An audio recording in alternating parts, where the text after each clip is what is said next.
Carrie, Cliff, John. Okay, Mark, Brett, how's it going, everybody? Good to see you. Okay. All right, looks like we're starting. Good. All right.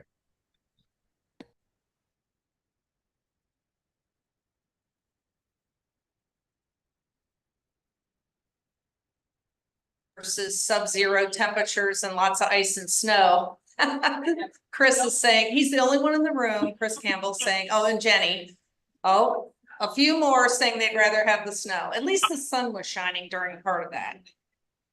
I'd like to have Dylan Harper come up for the inspiration. He'll start with the pledge and the four-way test and then give us our inspiration for the day.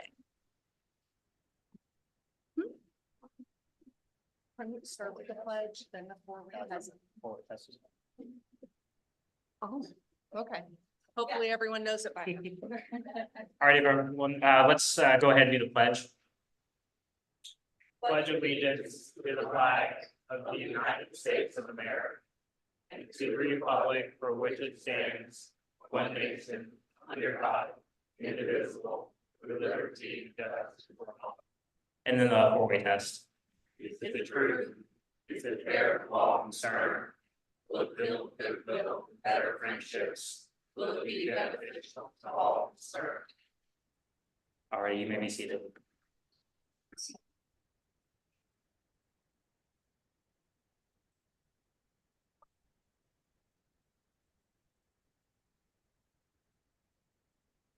Can you all hear me in the back? All clear? All right. So the other day I had a conversation with a friend of mine. He's a political journalist at a newspaper here in Lexington. And we were talking about the division we were seeing in the US, how charged each side is on the political spectrum and what the future might look like for the country in the next 5, 10, 15, 20 years. And so he made this comment, and I couldn't help but to agree for a reason will become obvious in the future, next second. But he made this comment, and I was like, yeah, that makes a lot of sense. And so today's inspiration moment will be that my reflection on the comment, what it is, and what I thought of it. So again, we're talking about the division of the country, and he goes, I think part of America's problem is the decline of Rotary and organizations like Rotary. And as a Rotarian, I was like, yep, that's it. I'm a Rotarian, more important. So decline of membership is affecting the country. But the more I thought about it, that statement rang more and more true. And so you look at the four-way test, for example, is it the truth? Is it fair? And so what that does is create an environment that's ripe for effective decision-making. It's void of political leanings, media spin, hearsay expectations, and lets us really make decisions with a clear mind and a clear conscience. And so combined with the latter part of the four-way test, but build with goodwill and better friendships will be beneficial to all concerned. I mean, Rotary is very much focused on improving the lives of others. And you look at some of our areas of focus, we've got 7, but I won't name them all, but saving mothers and children, providing clean water, sanitation, promoting peace, fighting disease, all really big problems that we seek to solve to help really real people. And so some of those problems might not be hot button issues or might not fold well into a stump speech, but as Rotarians, we seek to solve those problems for people. And so combined with the effective decision making that we're capable of doing and really working to help people out, makes a potent mix. And so lastly, when you look at the types of people who are involved in Rotary and the fact that we're an international organization, a global organization, and we've got people of all different walks of lives that represent Rotary and make decisions on behalf of Rotary, you look and you see that Rotary is a uniting body. It's the embodiment of unity. And so when we come into the room and we make decisions, we're not making decisions as individuals, we're making decisions as Rotarians. And so you look at the fact that we're making effective decisions, we're solving real problems that affect real people, and we're the embodiment of community. And you think back to that comment, what is the issue of the US? It's the decline of organizations like ours. So with that, the challenge to you all is to think about that statement and think about what it means to you. And if you feel inclined to go out and tell people about your story of Rotary and what Rotary means to you. So thank you. Thank you, Dylan. That was wonderful. And by the way, I'm going to bring him back up to talk about some other things that we're doing, but Dylan created this flyer. And I will tell you, you know, the urgent need for our club is to continue to grow our membership. And it's very important, not just the membership committee. It's not just their job or my job. It's everyone in this room's job to bring someone to the club and invite them to join, because most of us were invited to join. So please look at this flyer and take it to someone that you know that you think would be a good steward of the Rotary message. So with that, to introduce guests, Bill Bird.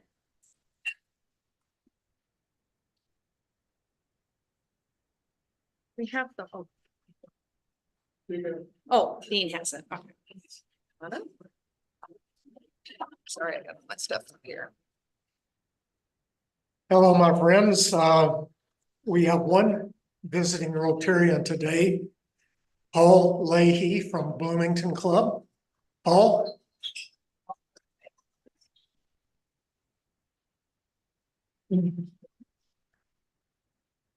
Now I've got the easiest job in Rotary. I get to introduce people that introduce people. It's like a make-work program. Allison Chapin has a guest today. Allison? Alicia. See, I can't even get that right.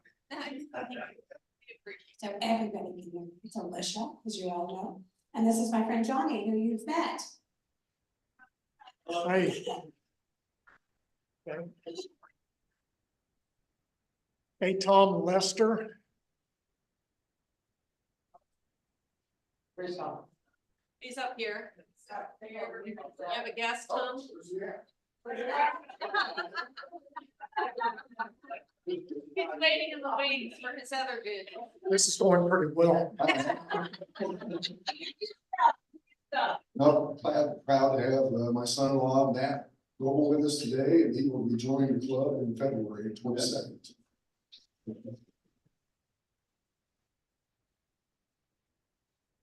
And our star today is Susie Basham. She has 3 guests.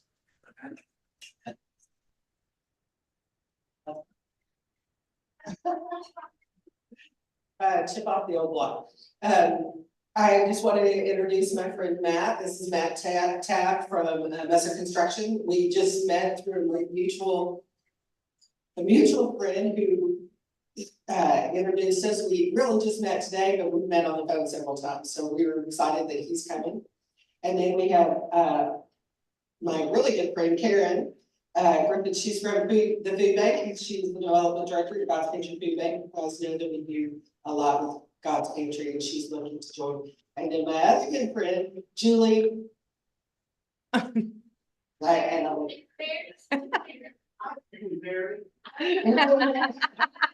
I can never say her last name.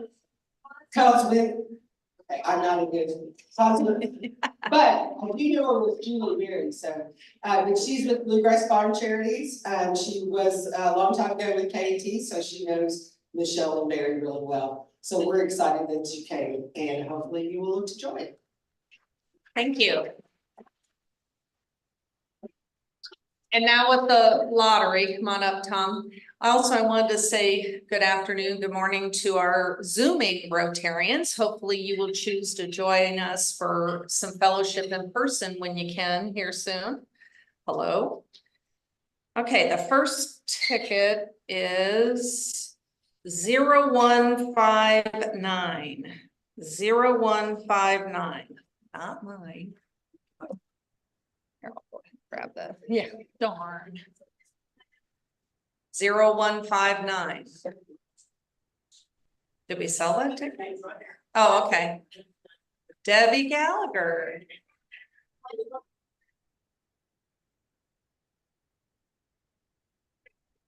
And the second number is 0126. 0126.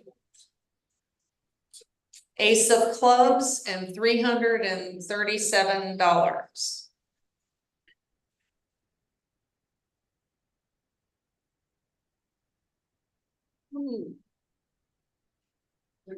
Thank you for participating.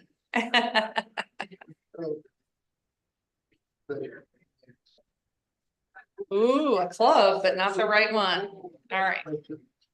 Thank you, Tom. Thank you for your participation.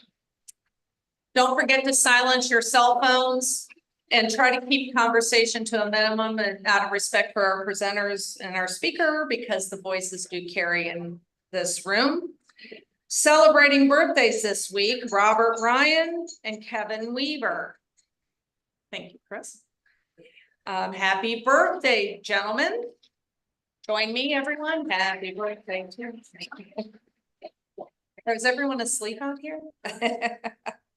I'd like to have Dylan come back up to the podium to talk about a new networking event that our club is sponsoring.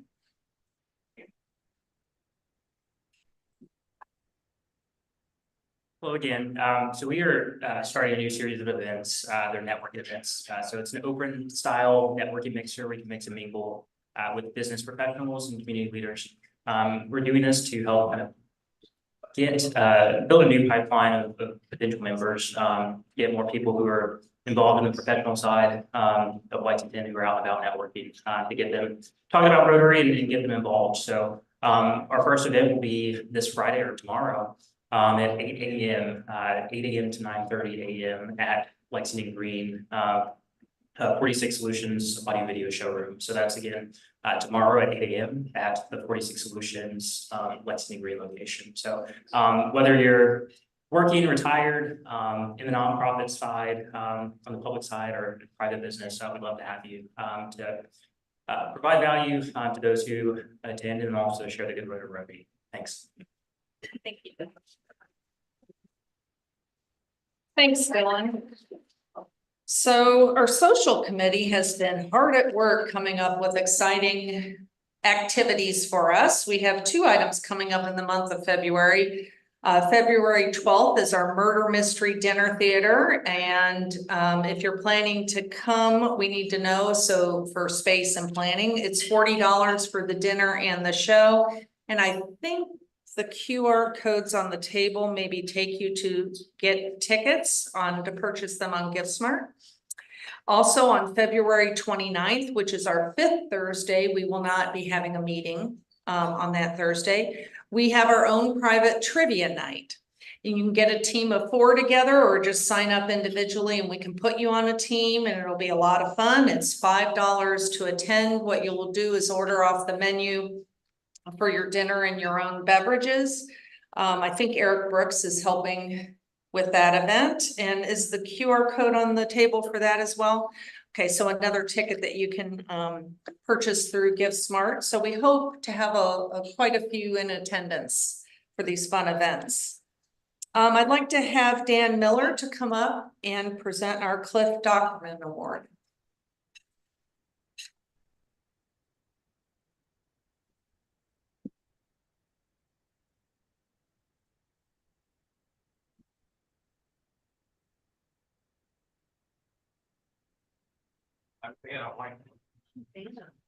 Yeah, And Buzz is Vanna.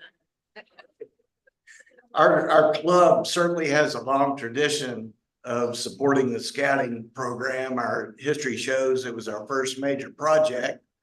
Our club owned the first scout camp in Woodford County on the Kentucky River, Camp Offutt, and later developed Camp McKee that's still used today.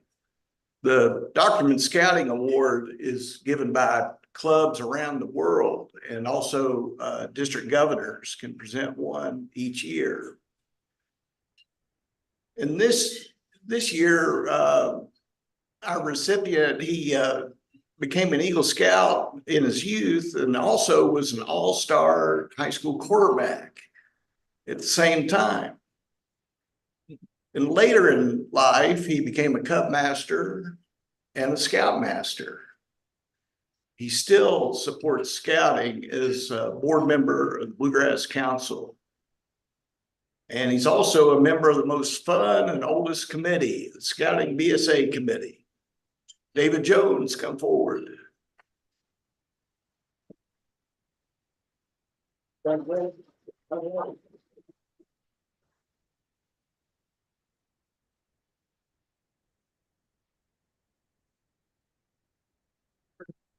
me, are you ready? Ooh, there you go. Watch the ears there. Congratulations. Thank you very much. Thank you, Dave. Thank you. I surprised you. Yeah, you did. They want to get a picture of it. Okay. Picture. Picture, where's that? You being this? Okay, good. Good job. For it.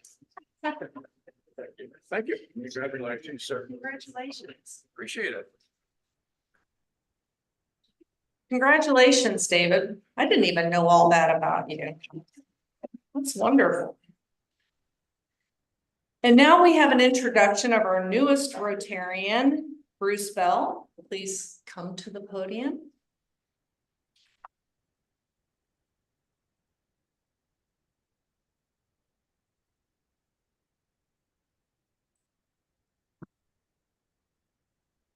It's my pleasure to introduce our newest Rotarian, Pamela Goodwine. Pam is a judge. She went to university, graduated from the University of Kentucky, undergrad, business school, and law school. Then practiced law with Wyatt Tarrant Combs before becoming a district judge. She then went on to become a circuit judge here in Fayette County and is now a Court of Appeals judge. And I fully expect her to be a Supreme Court judge as she is running for that position in the fall. Pam has been elected to the Gatton College Business Alumni Hall of Fame. She received the Trial Judge of the Year Award. She enjoys motivational speaking, teaching fitness classes, watching sports. She's married to Lee Padgett Jr. I can tell you, I've known Pam a long time. She's a very well-respected judge and an even better person. Glad to have you in our club, Pam.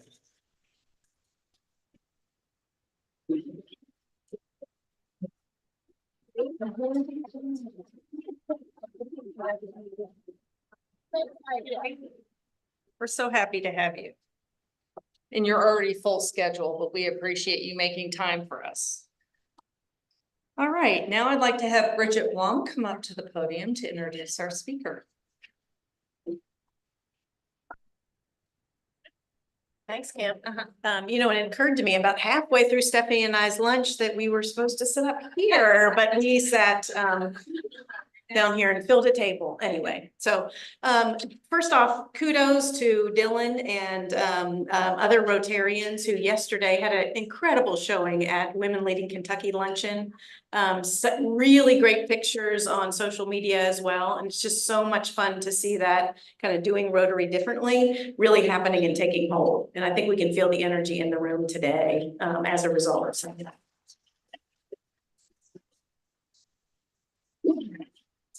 All right, raise your hand if you made a New Year's resolution this year. Oh, I see. Resolutions are trending downward. Now, raise your hand if you are still full speed ahead on your resolution. Woohoo! All right. All right, last question. Raise your hand, and here's where everybody's hand is going to go up, so be ready for it. Raise your hand if you quietly made a resolution to bring someone to Rotary with you this year.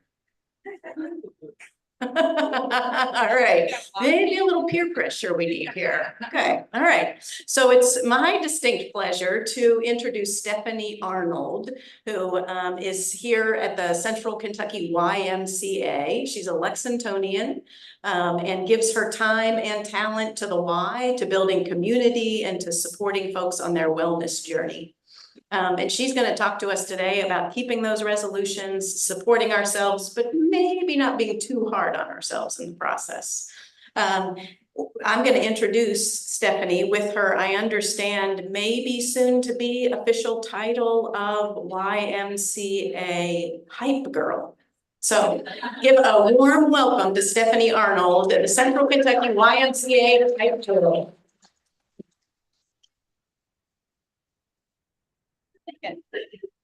Hello, hello. Thank you for having me. Can you all hear me okay? Okay. I was also encouraged to let you all know my guests who are here with us today. So I am happy to introduce you to Brandy Doss. She's our Senior Marketing Director at the YMCA of Central Kentucky and my boss and emotional support person most days. And Paula Anderson, our President and CEO. Many of you may know Paula.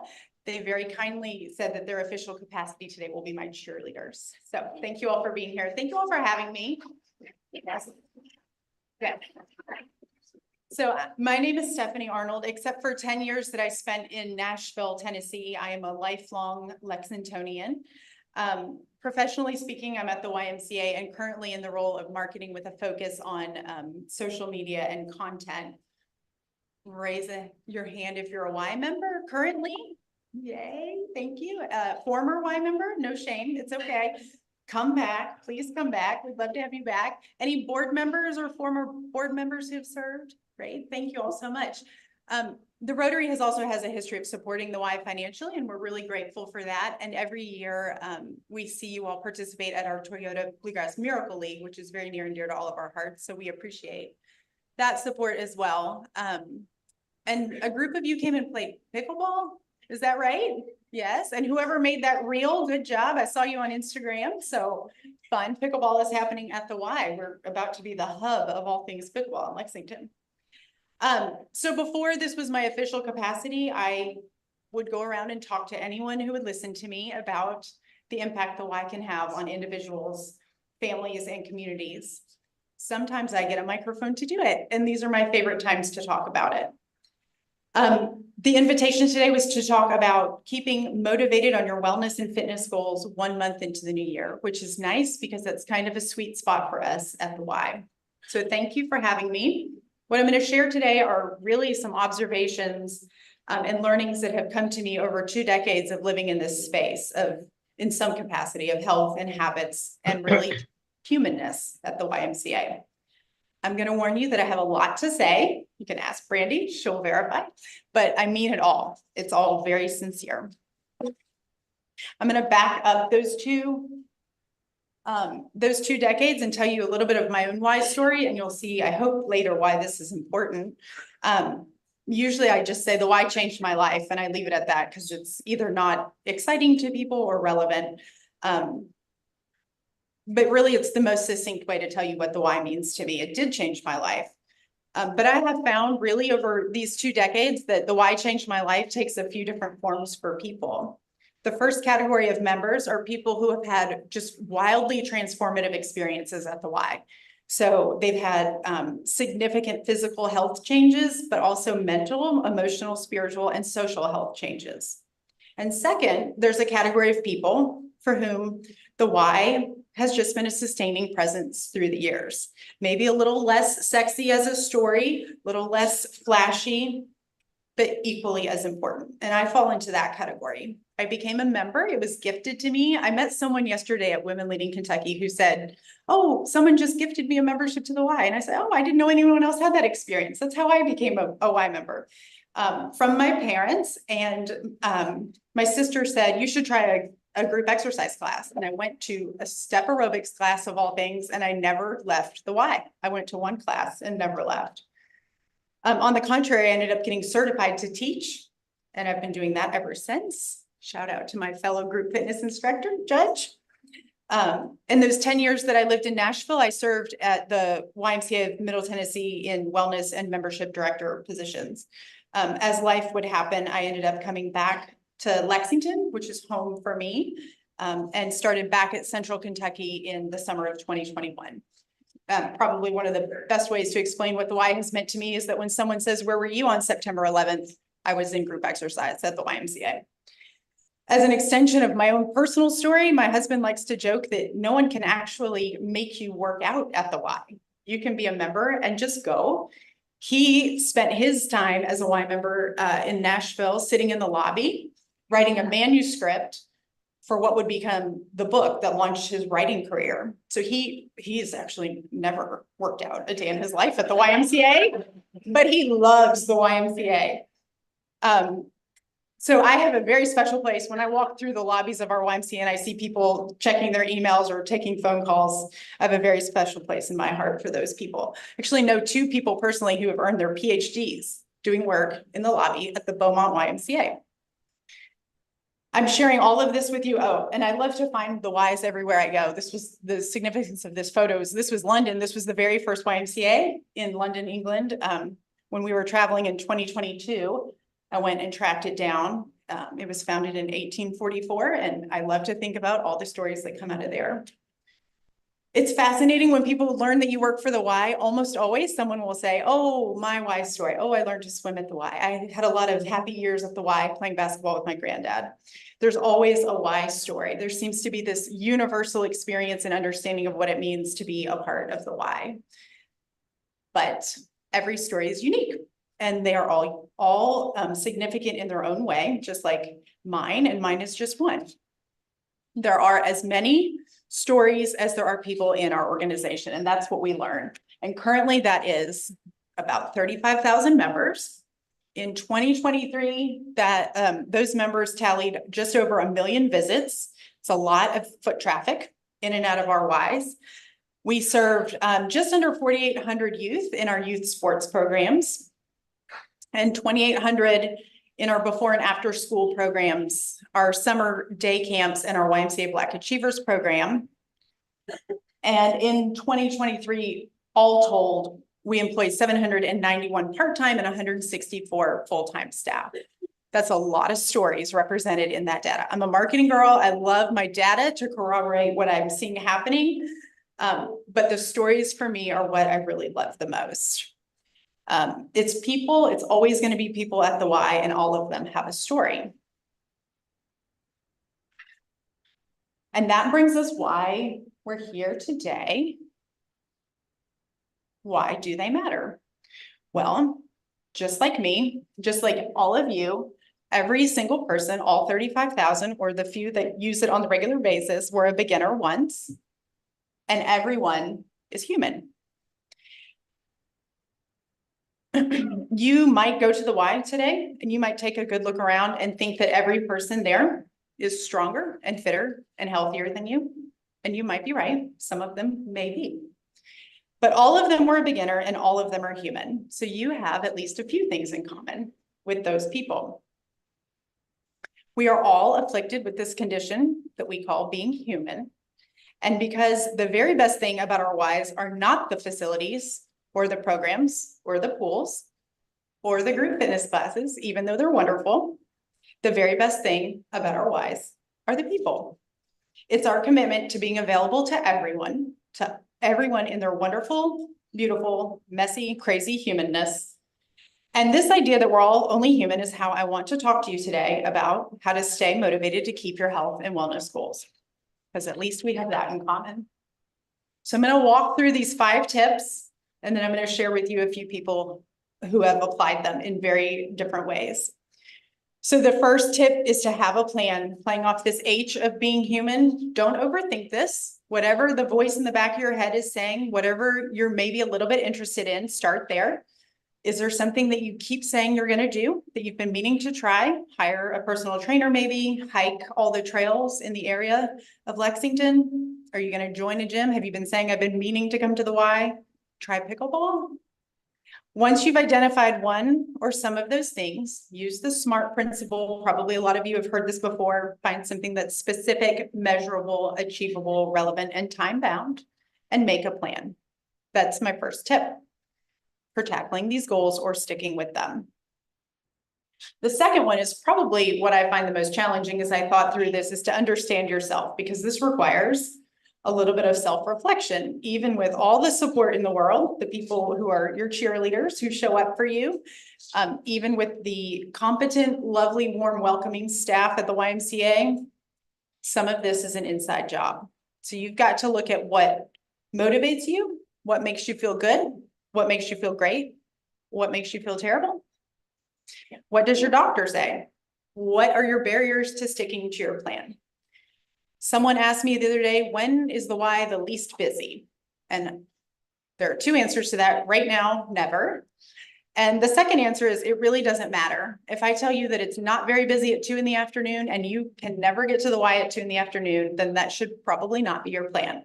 So understanding what are the things that will set you up for success and what are just the shoulds is an important distinction. Take an inventory. There are a lot of things you can't control. We all know this, but the ones that you can, how can you optimize those? My third tip, as someone who lives and dies by her calendar, is to make an appointment. Time that we schedule on our calendar, we certainly treat differently, right?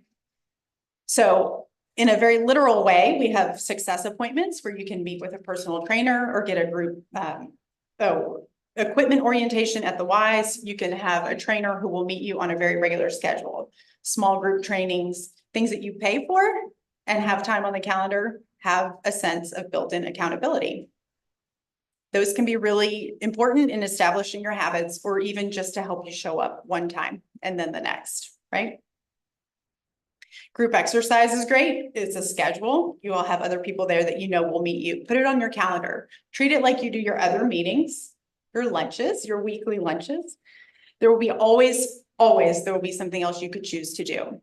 So I'm just challenging you today to schedule time for your own well-being. And that is a strategy that has always helped me stay consistent. Make an appointment for yourself and with yourself. I took a little liberty with the A because it's a two-parter. So while you're scheduling that time, go ahead and look ahead and plan to assess how things are going. Go ahead and build it into your master timeline. What is your progress? How are you feeling? What is working? If you're starting something new, especially, or starting again, I would submit that this is a very imperative part of the process. We talk in business about how what you measure, you manage, right? This is a very similar idea. If you keep it on your radar and take inventory every once in a while, you'll be more inclined to stick with it. And then once you've done your assessment, be ready to adjust. What do you need a little more of or a little bit of less of? Would a different rest day work well for you or the rhythm of your week? Do you need more of something or something different? This is continually a push-pull. So when we start these resolutions, there's this idea that we've named something and we're going to finish it. The reality is it's a continuum. Plan for your reflection and adjustment and plan to be honest with yourself. And that takes us to getting comfortable on the end with the new, the no, and the not now, right? So if you're just getting started, everything feels new. And I go back to this idea that everyone was a beginner once. At some point, if you're trying something new, especially in the health and wellness space, it's going to feel maybe a little awkward and definitely new, and that's okay. You have to start somewhere. How else will you find something that you may love?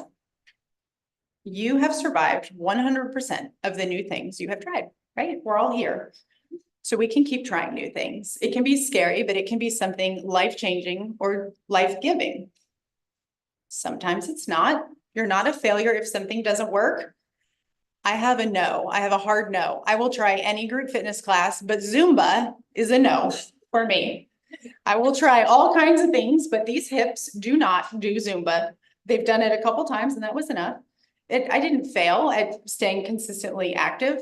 It's just not the format that's going to work for me. For some people, that's it. That's their yes. And that's wonderful. I celebrate that. Good for them. Not for me. They can Zumba all night long. That's fine. And I'm comfortable with that no, because I have other yeses. Also consider that to everything, there just may be a season. Maybe your short-term goal, maybe what you talked about for 2024 is getting more active, but you have a long-term goal of a half marathon, a triathlon, becoming a group fitness instructor.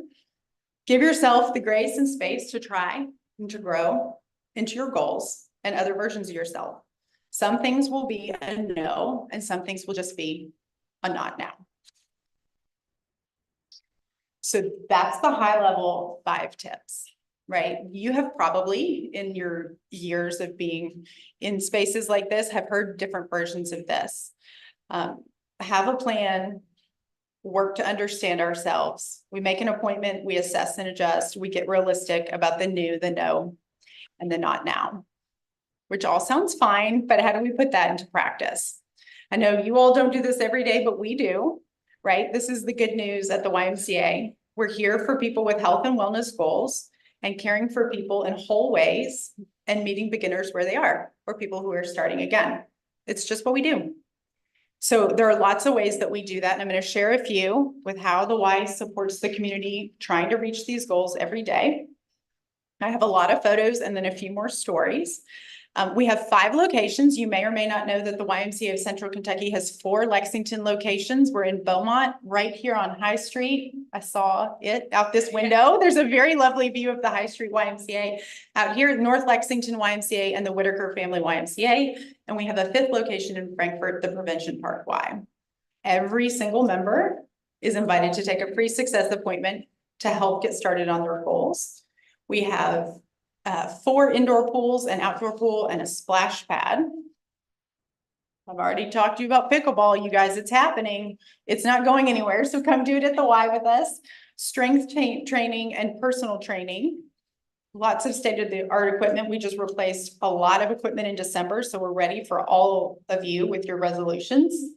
Youth sports. We have a thriving senior community who are very active and engaged with us. Hundreds of weekly group exercise classes that are free. Zumba, yes, and lots of others. Summer camp is a huge program for us every year. We have swim lessons, we have social activities. The list goes on and on, right? After school care, we're serving 1,000 kids in after school care now throughout the region between Frankfort and Lexington. Walking tracks, small group training. We have martial arts that we offer. Pick up basketball, health and wellness programs, and so much more. I don't know if you know everything that the Y does. Most people don't, and that's okay. That's why we share about it. It's a high-level overview, and these are the things that we talk about when we want people to join the Y. We want to demonstrate the value of a membership and how we can support you and help you find what works for you. It's all true. It's all real. All of those pictures that you've seen are actual members. We don't have to use stock photography at all because our membership is so active and engaged. And I say that this is where the real magic happens every day between the members and the staff and the volunteers. The reason I want you to come to the Y to help you on these resolutions and with your goals is because you belong there. In all your humanness, you can come just like you are and find a place. And I know this is true because I know the people you're going to find at the Y. No one's perfect. Spoiler. You're going to find women and men that are old and young from every walk of life. You're going to find parents and grandparents and children and single people and divorced people and married couples, a whole beautiful collection of people that look like really our broader Lexington community. We say at the Y that we are for all. And if you stand in the lobby, I did last night, I worked at the front desk at Beaumont as a shadowing exercise. If you stand in the lobby of any of our locations just for a few hours, you're going to see this diverse collection of folks who belong to the Y. It's actually a very worthwhile thing to do. You get to see all kinds of people. As a nonprofit, we offer financial assistance for both our memberships and our programs. We gave out $566,000, well over $500,000 last year alone. So there's a nice diversity of socioeconomics as well. But every single one of these members at one point had not been a member. They were beginners once. And they're all human.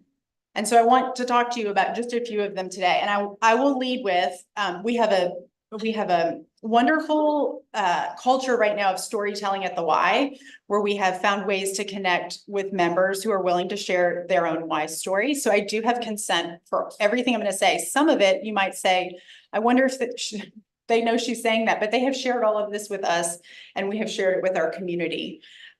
This is Ben on the left. Ben did not have COVID. Ben survived COVID. Ben almost didn't make it in 2021. He had a complication with his COVID because of hypertension, diabetes, and he was quite a bit overweight at the time. So he came to the Y because it was life or death for him, and his doctors told him to start moving. So he came to the Y. He couldn't swim a single lap without stopping when he started. And I'm so proud of Ben because 2 years after that, he had lost 100 pounds. He completed a mini triathlon and went scuba diving, which was a lifelong dream he never thought he would realize. He says, I am a happier, healthier version of myself. I go to the Y first thing in the morning and it sets the stage for the rest of my day. Ben had a transformative Y story. On the right, this is Allie Buckley and her family. I didn't tell you that one of those 2 PhDs that I knew was a working mom of 5. So Allie is very involved in our exercise programs and group fitness. She is a professor at the University of Kentucky. She's a mom to 5. Her husband works for a hospital in Eastern Kentucky and is gone 3 nights a week. So the Y for her is childcare. It is a lobby.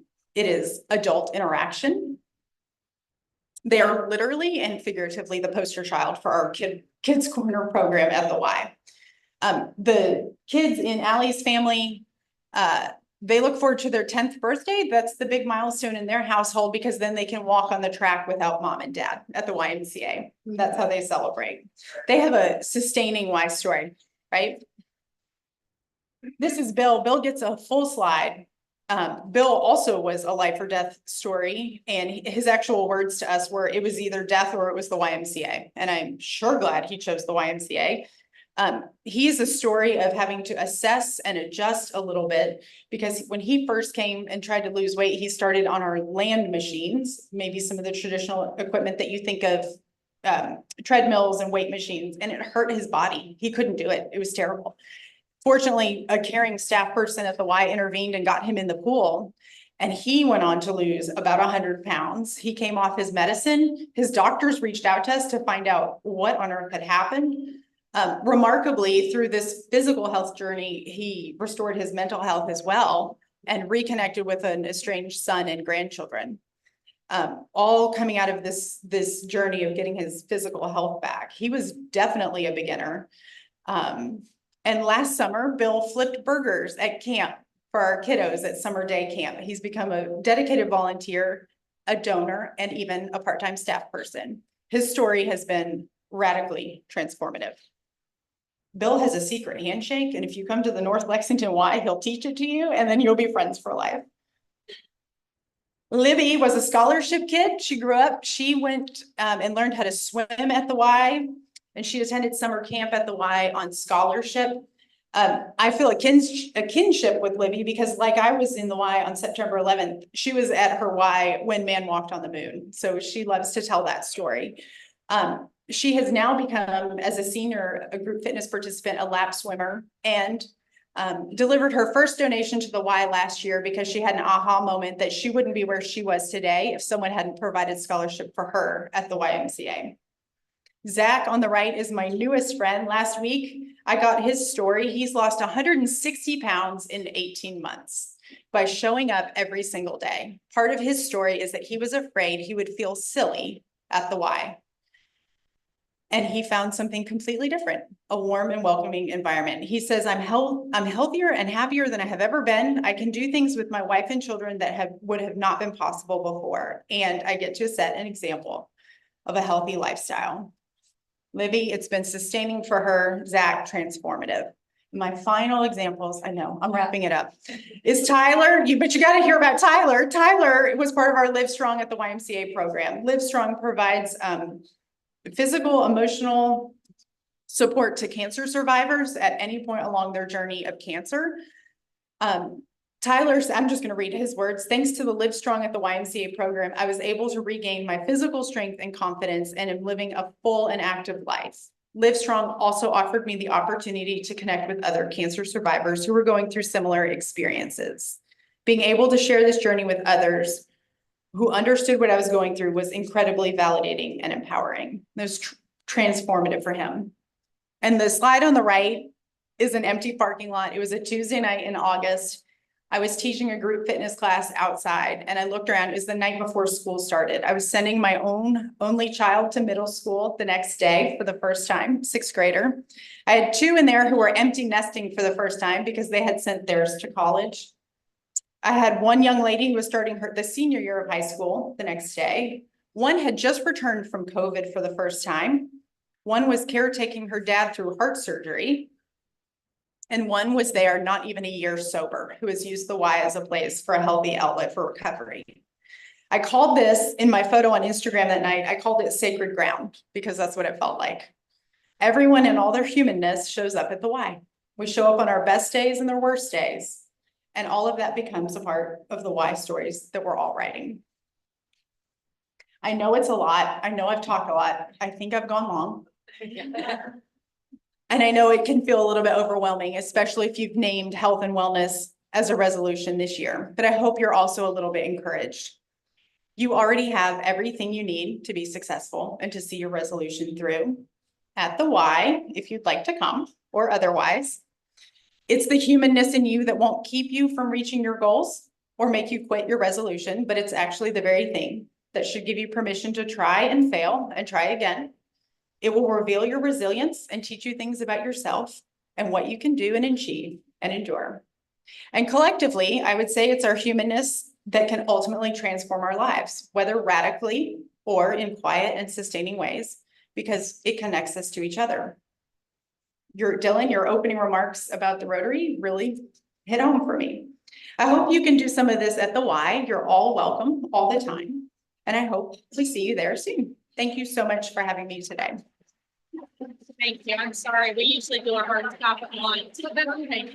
Yeah, thank you very much. Thank you for speaking and I really appreciate it. Thank you. With that, we're adjourned. We could